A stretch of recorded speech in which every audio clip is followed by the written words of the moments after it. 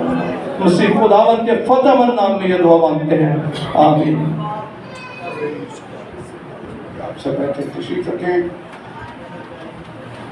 آپ کو پتہ ہے فوج میں جوان بھی ہوتے ہیں اور بوڑھے بھی ہوتے ہیں، بزرگ بھی ہوتے ہیں۔ جو بوڑھے ہو جاتے ہیں وہ جنرل کہلاتے ہیں۔ جب جنگ ہوتی ہے تو جنرل کئی دفعہ پیچھے ہیڈ کوارٹر میں بیٹھے ہوتے ہیں، پلاننگ ادھر ہو رہی ہوتی ہے، جنگ کی پوری جو پلاننگ ہے، کمانڈ گائیڈنس ادھر سے مل رہی ہے۔ میرے خیال میں ہمیں موسیٰ کا رول ادا کرنے کی ضرورت ہوگی، جو یشوع کو جنگ میں آگے فرنٹ لائن پر بھیجا ہوا ہے، لیکن آپ پیچھے سے دعا کر رہے ہیں، اور اصل میں فتح ملے گی یا شکست ہوگی، اس کا انحصار موسیٰ کے ہاتھ بلند ہونے کا۔ جب ہاتھ بلند ہے فتح، جب ہاتھ نیچے ہیں شکست ملے گی۔ میں خوش ہوں اس بات کے کہ ہمارے چرچ میں ایک وقت تک چند ہی سفید بالوں والے لوگ نظر آتے ہیں، آج کل کافی جو نظر آ رہے ہیں۔ کئی ایک کہ تو خیر ویسے کیا خراب پانی کی وجہ سے ہو گیا، کئی ایک کہ عمر کی وجہ سے ہو گیا، کئی ایسے بھی ہے جو سفید ہونے ہی نہیں دیتے۔ لیکن کون کون ہے جو 50 سال سے زائد عمر کا ہے وہ کھڑا ہو گیا؟ ہم آپ کو اپریشیٹ کرنا چاہتے ہیں جو 50 سے اباؤ ہیں، خدا کا شکر ہے، آئیے تالیاں بجائیں، اور ان لوگوں کو ہم اپریشیٹ کرنا چاہتے ہیں۔ ایسے تو آپ بھی کھڑے ہو گئے۔ ہاں، اور میں آپ کو بتانا چاہتا ہوں کہ بھائی جیمز اور بھائی یوسف اور آج کل بھائی شریف بھی، یہ سب سے پہلے چرچ میں آتے ہیں۔ بھائی جوید سب سے پہلے آتے ہیں، لیکن اس کے بعد یہ آتے ہیں۔ اور ایک بھائی کہتے ہیں کہ ہمارے نوجوان سپاہی ہیں، لیکن حقیقت میں شاید آپ فیل کرتے ہوں کمزور ہیں، ہم ویسے بات کر نہیں کرتے، لیکن آپ دعا کر سکتے ہیں بھائی موسیٰ کی طرح، اور آپ کی دعائیں جوانوں کو فرنٹ لائن میں لڑنے میں مدد کا باعث ہے۔ وہ پھر ہی کامیاب ہوں گے اگر ان کے پیچھے آپ کی دعائیں۔ آپ بیٹھیں، تشریف رکھیں، اور باقی جو رہ گئے ہیں ان کو ہم ویسے ہی اپریشیٹ کرنا چاہتے ہیں۔ وہ بھی اگر کھڑے ہو جائیں، جو 50 سے نیچے ہیں کھڑے ہو جائیں، 50 سے نیچے، جو 50 سے 50 سے جن کی عمر کم ہے وہ کھڑے ہو جائیں۔ یہ جوان ہیں، ٹھیک ہے، نوجوان، کئی میں دیکھ رہا ہوں دونوں میں کھڑے ہو گئے، ادھر بھی ادھر بھی۔ Praise God۔ خیر یہ ہیں وہ جوان، جہاں بھاگنے کی ضرورت پڑے یہ بھاگنے کو تیار ہوں گے، جہاں سفر کرنے کی ضرورت پڑے گی یہ جانے کو ریڈی ہوں گے۔ آئیے تالیاں بجائیں ان کو اپریشیٹ۔ آپ کے کریں 50 سے اوپر نہیں، آپ کے ہیں جتنے میں نے کہا تھا 50 سے نیچے ہیں وہ کھڑے ہو، تو 50 کا مطلب 50 سال کی عمر کے، ٹھیک ہے، کلیئر ہے؟ خدا آپ سب کو برکت دے۔ میرے خیال میں یہ ہمارے سپاہی ہیں جو آگے جا کر لڑنے والے گروپ میں شامل ہیں۔ God bless you۔ God bless you۔ آئیے دعا کریں۔ یہ مٹھائی کون لے کر آیا؟